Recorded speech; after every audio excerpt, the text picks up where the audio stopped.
Welcome again, everyone, to Crossroads Online.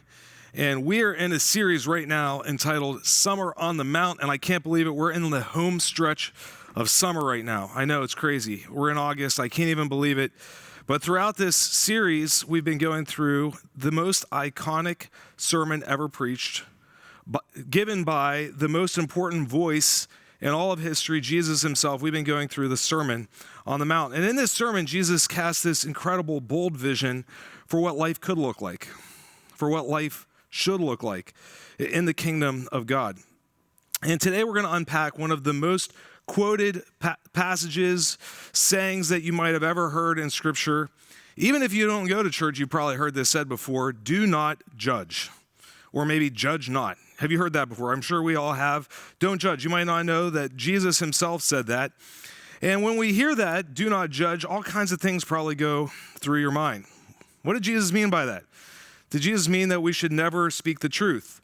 Or was Jesus alluding to something even deeper?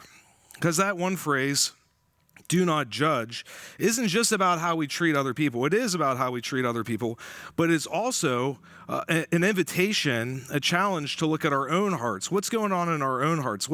If we're to look inwardly beneath the surface in my heart and in yours?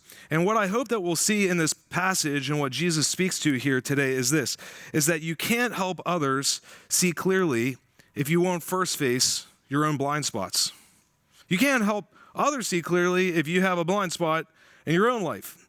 So before we get into this little story that might help us understand this, a couple years ago, I had this incredible opportunity to go on a trip, kind of a once-in-a-lifetime trip. My in-laws took us to Greece and Italy, and we were in Sicily in the city of Palermo towards the end of the trip, and it was just me and my family. The trip was winding down. We're in an outdoor restaurant seating, and we're just there in the evening. People are walking by us on the streets. Italian music is in the air. It's this incredible scene. It's been an incredible trip, and everything is great until I look over at my son's face, and something clearly is wrong, and I'm wondering what is going on with this guy. And all of a sudden, I realize that there's something in his eye, and he starts rubbing his eye, and his eye is red, and it's watering, and I'm like, what's happening? He's like, I don't know. I have something in my eye. And, of course, like the whole mood turned at that point, right? And so we suddenly focus on my son's eye. And before you know it, we're like there at the cobblestone streets of Italy. And we're like the weird American tourists that, we made dinner weird for everyone. Like, why do you have a flashlight, like a iPhone flashlight out looking at your son's eye in the middle of dinner? And so what we realized a little later on is that somehow, I don't know how, my son actually got a shrimp leg stuck in his eye. How do you do that?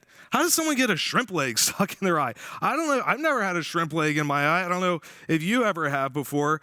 But, I don't know. Did it jump? Did the shrimp jump into his eye? I don't know how that happens, right? But we realized it was a shrimp leg in his eye. And here's what I realized in that moment is that one tiny thing in your eye can become a big problem. Like when something gets in your, you've experienced this before. When something's in your eye, everything has to stop, right? Even if it's something small, it's a big deal. If something's in your eye, it can be really dramatic. Raise your hand if you've had something in your eye. Every one of us, we've all experienced this before, right? Everyone's raising their hand. We've all experienced this. When something's in your eye, everything stops. You can't focus. You can't enjoy what's around you. You can't see clearly. And until you deal with it, it feels like nothing is right. And so often we go through life, though, what we don't realize is that we go through life with something in our eye, and you might not even realize it. And we go through life with something in our eye, and what happens is it stops us from seeing the world around us the way that Jesus intended. It stops us from seeing people in our lives the way that Jesus intended. In fact, that's the point that Jesus makes as we continue into the Sermon on the Mount. We're in Matthew chapter 7 here today. And every section of this sermon, Jesus kind of just takes us deeper and challenges us even further. And today, the crowd has already kind of just been shocked by some of what Jesus has said as they sit on this hillside looking up at Jesus preaching this incredible sermon. And they're wondering what he's going to say next. And what he says next is some of the most provocative, challenging, compelling words Jesus ever preaches. And Jesus is a master teacher. Watch how Jesus does this. This is Matthew chapter 7, starting in verse 1. Do not judge, or you too will be judged. For in the same way you judge others, you will be judged. And with the same measure you use, it will be measured to you. Why do you look at the speck of sawdust in your brother's eye and pay no attention to the plank in your own eye? How can you say to your brother, let me take the speck out of your eye, when all the while there is a plank in your own? You hypocrite, first take the plank out of your own eye, then you will see clearly. Then you'll see clearly to remove the speck from your brother's eye. You know, I want to look at 3 questions here today. And so what is Jesus getting at? Let's talk about it, because this section, Jesus is leading us to 3 big questions that I think that we all need to ask. And these questions are not just for the person sitting next to you. These questions are for you. And so here's the questions. What's in your eye? What are you missing in your own life? Is there a blind spot? Is there something you're not seeing? What's in your eye? And then who's in the seat? Like, who's in the judgment seat? Who gets to play judge?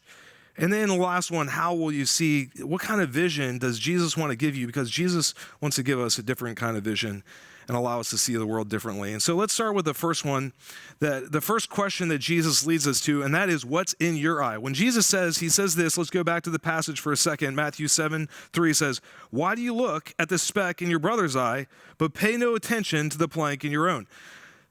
I mean, this is an incredible teaching moment. Jesus gives us this image, and I'm sure you can probably imagine it in your own head. A guy walking around with a 4x4 in front of his face trying to perform eye surgery on someone else. I mean, it's kind of silly. I mean, I'm sure we kind of all have that mental image. If you don't, let me help you, because it would look something like this, like, hey, I think you have something in your eye here. Let me help you out a little bit. Like, oh, wait a second. It's like all of a sudden you're like running into things and you're like bumping into everyone. Hey, what's going on, man? Hey, I just noticed there's something wrong with you, and I'm not sure if you're seeing clearly. Let me help you out. And before you know it, you're just running around smacking everyone with a 4x4. And I mean, that's a silly image, right? And I mean, this is absurd when I'm doing this, but like, none of us wants to think that we're the 4x4 in our eye kind of person, that we're the plank in our eye kind of person. No one wants to think that, right? But the truth is that we all have some blind spot in our own life. Reed talked about this in his message last week. All of us have something in our lives that distorts our vision, that distorts the way that we see the world around us. But the crazy thing is that we all have this tendency to think that we're the one person that has clear vision in the world. If everyone could just see the world the way that I see the world, with the same politics, with the same, if they could just realize that Bob is a jerk, like if everyone could just see it, wouldn't that be great? But the thing about having something in your eye is that you're the one person that doesn't know that you have something in your own eye. Like, the person that has something in their eye is the one person that can't get the thing out that's in their eye. Like, my son didn't know that there was a shrimp leg in his eye because it's stuck in his eye. And so we don't see these things that are in our lives, these blind spots. But your spouse sees it. Your kids see it. Your coworkers experience it. And so whether it's your anger, your defensiveness when you're challenged, maybe it's your tendency for pride that masquerades as confidence, it's there. There's blind spots in your life that you walk through, that I walk through. It distorts the vision of our lives. And it's affecting your relationships, and you're not even aware of it. And the danger of the blind spots, and this is the hard thing about it, is like, how can you fix a blind spot? How can you address an issue in your eyes, in your life, if you can't even see it? You can't fix what you don't know is broken. And we don't know what's broken because we're blind to these things in our own lives. And so, listen, while basically none of us are good at this, none of us are good at looking at ourselves, being honest about ourselves, none of us by definition can really see our own blind spots, but we live in this world that judges almost more than ever before. I mean, we kind of live in a culture right now where, like, we try to act like we're not judging people, but really, we're judging people. Like, really, we might live in the most judgmental culture ever, in a way. And so we judge people, and we've actually turned judging people's shortcomings into like an art form in a way. I mean, what, right? Come on.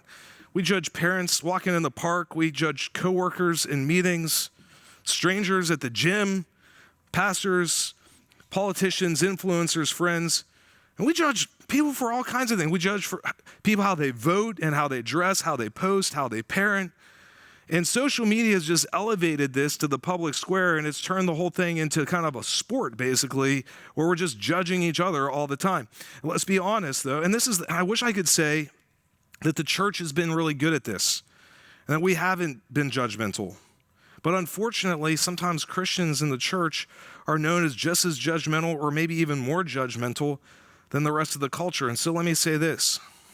If you've ever felt judged by a Christian or by a church, that wasn't Jesus. When I look at the life of Jesus, I don't see Jesus walking around judging people, pointing out all their mistakes and talking about how terrible they are all the time. But ironically, Jesus was the one person who actually had the authority to do that, yet he never did.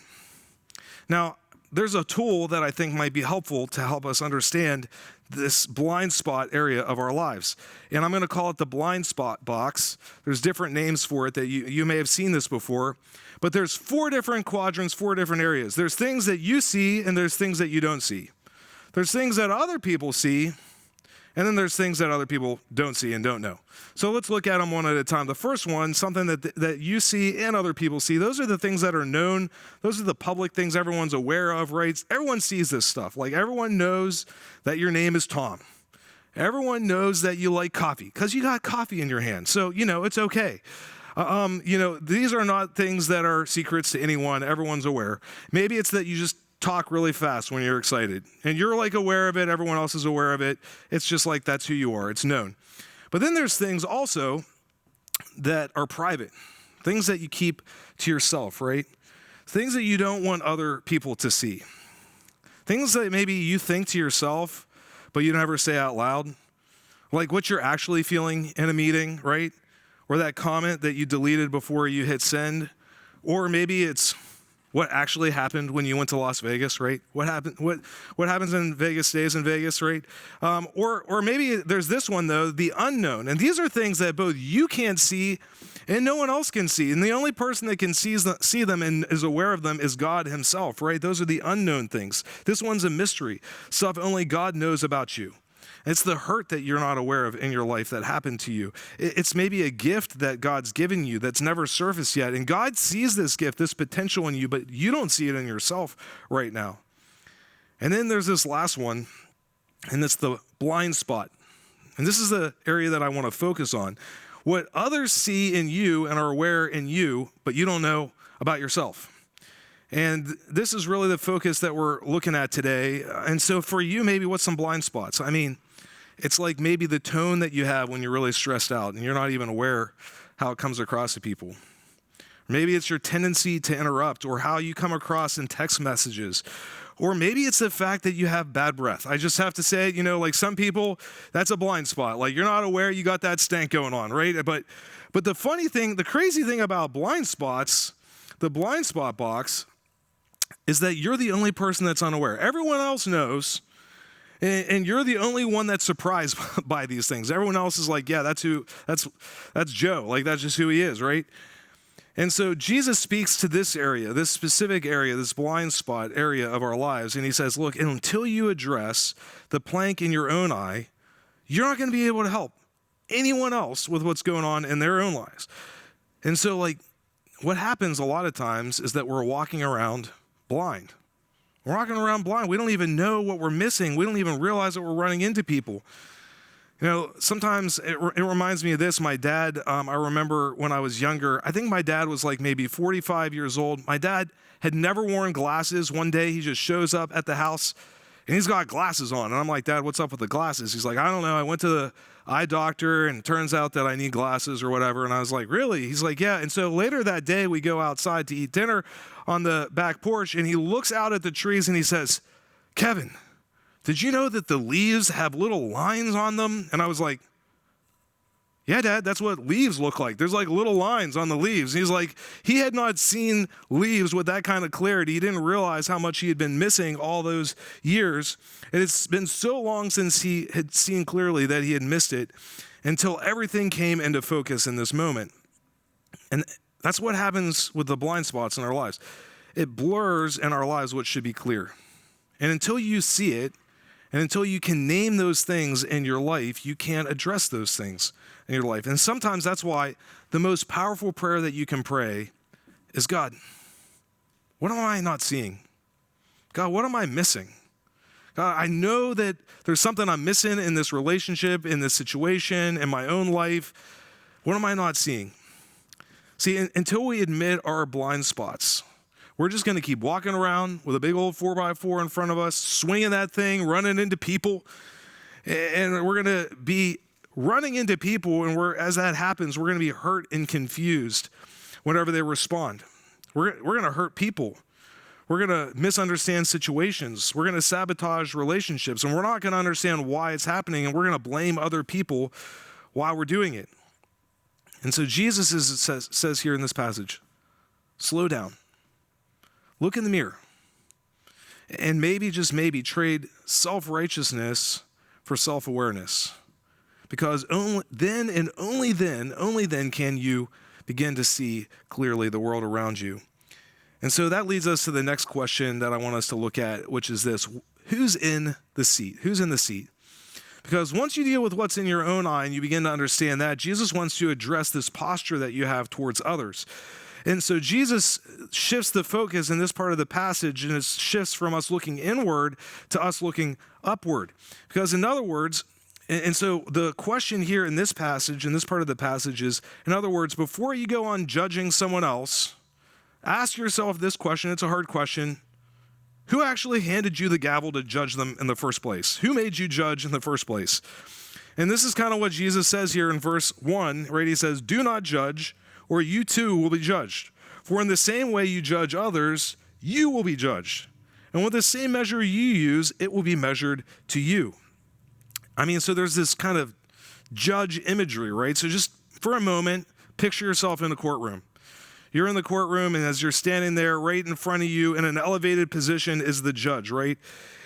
And he's set apart from everyone else. He's above everyone else. And intentionally set apart because this seat belongs to someone who is qualified, someone who's trusted, who has like wisdom and authority beyond the average person. That's why they're the judge, sitting above everyone else in the courtroom. And what happens, we don't realize it so casually, so often we just kind of casually slip ourselves into that seat. We just decide, like, we walk into the courtroom, we just decide to take the seat of the judge, and we start judging the people around us in our lives. And we just think to ourselves, well, look at that person. I'd never do that. Well, I mean, I know they say they love Jesus. It doesn't seem like they love Jesus, right? I mean, I don't know why they're acting, like, what excuse do they have to do that? Look at someone and say, I just don't get it. How come they can't get their act together, right? I mean, and so we put ourselves in the judge seat. And when we're doing that, it feels pretty good at first, actually. And, honestly, it can feel a little bit holy, a little bit righteous. And then the moment comes, though, where you realize that you're not actually the judge. You're just playing judge, right? You're not actually qualified to be the person sitting in that seat. You're really just an imposter judge, actually. You're sitting in someone else's seat, passing judgments on everyone else that you were never asked to make in the first place. You're not really even qualified to make them in the first place, to be honest. James, the brother of Jesus, makes this point in James 4:12 says this: there is only one lawgiver and judge, the one who is able to save and destroy.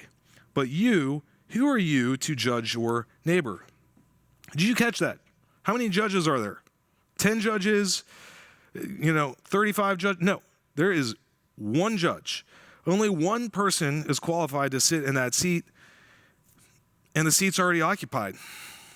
It means that every single time that we want to sit in the seat of the judge, every time we assume the authority of the judge, every time we assess someone else's motives, what we're doing really at the end of the day is we're stepping into the authority and into the territory that was only reserved for God himself. And when that happens, we should tread lightly. We should be careful because we don't qualify. We don't have the vantage point. We don't have the perfect wisdom, and we certainly don't have the authority to judge and judge the way that God does.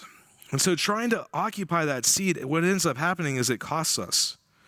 It's hard, actually, on us because it burdens us. As we walk around judging everyone, it's kind of a burden to do it eventually. If you've ever spent time judging people, even silently, you know exactly what I mean. Doing that all the time and having that judgmental spirit in your heart is exhausting, actually. It weighs you down emotionally, weighs you down mentally and spiritually, and it shrinks your soul because what you're doing is you're just like trying to police everyone else's behavior and making sure everyone else is doing the right thing and pointing out all the things that they're doing wrong in their lives. And while you're trying to keep track of everyone else's issues and everyone's failures and everyone else's sins, it becomes heavy. I mean, goodness, it's hard enough to keep track of my own mistakes and my own shortcomings, let alone trying to keep track of everyone else's. I mean, gosh. But the greater cost that comes is what it does to our relationships as we put ourselves in that seat. See, because judging others creates walls and barriers in our lives rather than bridges in our relationship. And people feel scrutinized and rather than feeling supported and analyzed rather than accepted. And I don't think anyone has ever been pushed closer or brought closer to Jesus because they were judged harshly by someone. The only thing that really does is pushes them further away from Jesus. Judging distracts people from Jesus rather than drawing them to Jesus. And so then there's this moment where we realize that we're not the judge, that God's only the judge, and one day we're gonna have to take an account for what we've done. I mean, imagine the fact that we've tried to put ourselves in that seat, and then we have to sit in front of the one true judge. This is what Francis Chan says in this powerful reflection in his book, Crazy Love. He says, "Life is fleeting. In the blink of an eye, we could stand before God. In other words, we could stand before the judge, and what will matter then?" You know, this is not a comfortable truth. This is not an easy truth. This is not something we even really like to think about. But there's going to come a time where we're standing before the judge, the only one who's truly qualified to sit in the seat of judge. And the question that Francis Chan asks us here, which is so powerful, is what's going to matter then? What is God going to care about then? What is God going to judge us on then? And I can promise you, think about this, that he's not going to say, "Wow, you did such a great job of pulling all the specks out of other people's eyes. Well done. Wow, you were really good at judging other people. You were really good at making sure that everyone else's behavior was exactly like it was supposed to be." He's not going to measure you by your righteousness or by the judgments you passed or the comments that you left online. Instead, he's going to look at our lives and judge us through a different lens. I like how Francis Chan continues. He says this: God, the true judge's definition of what matters is pretty straightforward. He measures our lives by how we loved. See, we're not going to be evaluated by how well we judged other people. We're going to be evaluated by how well and how deeply we loved other people in our lives. This leads me to the last question that I want to unpack that Jesus leads us to, which is, how will you see? Because once you get honest about your own blind spots, and once you take an inventory to say, you know what, the judgment seat belongs to Jesus and Jesus is alone, then you're finally ready for something better, and that is a new way of seeing people, a way shaped by grace, not by judgment. I like how Matthew 7:5 says it, "Then you will see clearly." That's the promise. "Then you will see clearly, remove the speck from your brother's eye." Now, notice one point here, that Jesus isn't saying to ignore the speck in someone else's eye, to pretend like everything's okay and that there's no problems in the world and just go on kind of acting like there's nothing wrong with anyone. He isn't calling us to passivity or saying that we should look the other way, pretending everything's fine. He's saying, no, before you do that, see clearly first. Then you'll be able to help gently instead of judge harshly. Because look, I mean, wow, it's really hard to judge someone harshly whenever you're aware that there's a 2x4 in your own life that you've had to address. And suddenly your judgment isn't quite as harsh because, wow, I mean, I'm broken. I have mistakes, I have shortcomings, and your judgment comes across completely differently at that point, and your support and encouragement comes across differently at that point. Jesus doesn't just call us to be passive bystanders in life who see the brokenness but never speak up. He called us to be what? Grace-filled reconcilers. in the world around us, who step into situations gently and carefully and humbly. And when you do that, you help others heal rather than remind them of how broken they are. Because that doesn't really help just to say, wow, look how broken you are. It's helping someone heal and reconciling, being a grace-filled reconciler. Let me put it this way. Grace doesn't look away. It just doesn't look down. Grace doesn't look away. It doesn't pretend like there's no problems in the world. It just doesn't look down on the people around you. And so how do we live this out practically? And so how do we take this from kind of a Sunday morning idea? It sounds really great, Kevin, but I don't know how to live this out on Monday in my real life, in my actual relationships. I think it starts with, let me just a suggestion, a practical step, something that you can do. And I think there's one prayer that you can pray that can help you see more clearly and frame your life in a different way. If you pray this, God, help me see others the way that you see them. God, I'm not seeing this person with anything except for critical eyes. God, help me see them the way that you see them.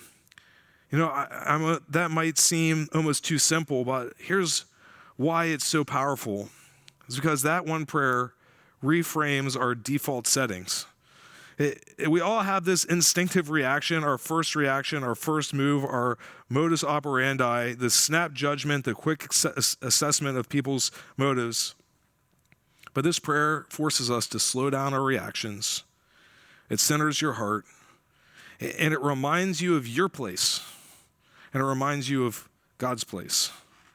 And so just to pray this prayer, God, help me see others, help me see this person the way that you see them, to say that at the beginning of the day or before a difficult situation, because the truth is, listen, every one of us, we have someone in our life. Choose one relationship this week that you've been if you look at it, you're like, wow, I've been a little critical, I've been a little harsh, I've been short-tempered, I've been quietly judgmental.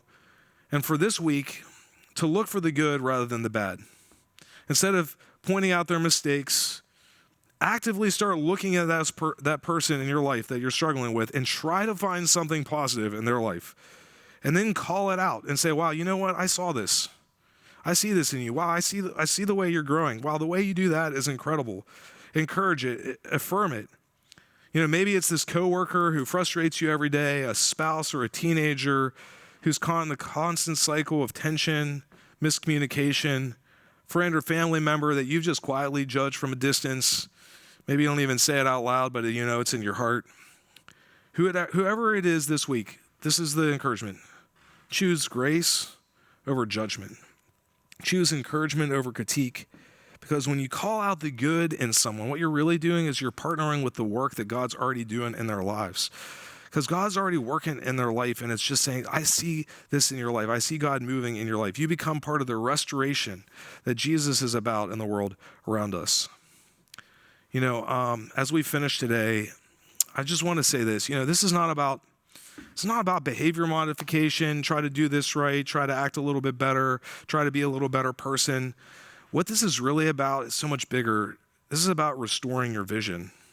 See, Jesus didn't just come to simply correct our actions. Jesus is in this passage saying, I want you to have new eyes.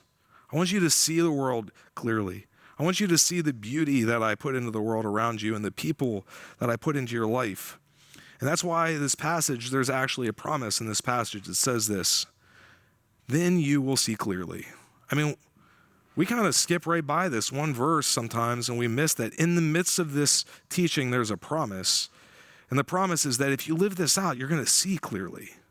It's the quiet gift of living on the other side of humility, honesty, and surrender. And so just for the last moment here, as we get ready to wrap up, just imagine what it would look like, what it would be like to see the world around you clearly, maybe for the very first time. Imagine this moment where your vision is finally restored. Imagine what that would be like to see the world, the beauty that God has and the promise that God has in the world around you. Imagine seeing yourself clearly, being honest about your struggles, but no longer defined by them. Imagine walking through life with humility instead of shame and grace instead of guilt. And then imagine what it would look like and what it would be like as you see the people around you in your life through different eyes, through clear eyes, through new eyes. And so instead of trying to fix someone, you affirm them. Instead of assuming the worst, you started to ask questions to truly understand them. What if in the moment of frustration and irritation, your first response wasn't to just kind of point out the worst in someone, but to consider what God might be up to in their lives? And what if you started looking at the people around you and you started noticing the good and the way that God's working in their life, maybe silently? And then just imagine the freedom that we would all feel as we said, like, my job's not to fix everyone else. I've got a big enough job trying to fix myself. And instead of fixing people, we just simply began to love them. And then imagine with me if us as a church began to understand this, and we became known as a group of people who weren't judging other people, who were powerfully calling out and encouraging people and seeing the best in them. I mean, that would be a magnetic place. We wouldn't have enough seats in our church if every person that called Crossroads home went out and said, you know what, I just want to see the very best in people and call it out in them. I mean, that is so compelling for people because we live in a world that is so judgmental and people are so exhausted by being judged. And if they experience grace instead, imagine what would happen. And maybe best of all, and most importantly of all, imagine walking through life and be able to see Jesus more clearly in the ordinary moments of our lives. And suddenly, like, all the interruptions of life become opportunities. Your struggles could become sacred spaces where his presence is real, and you begin trusting the process in your relationship and your family and even your pain. And you stop asking, what's wrong with them? God, what is wrong with this person?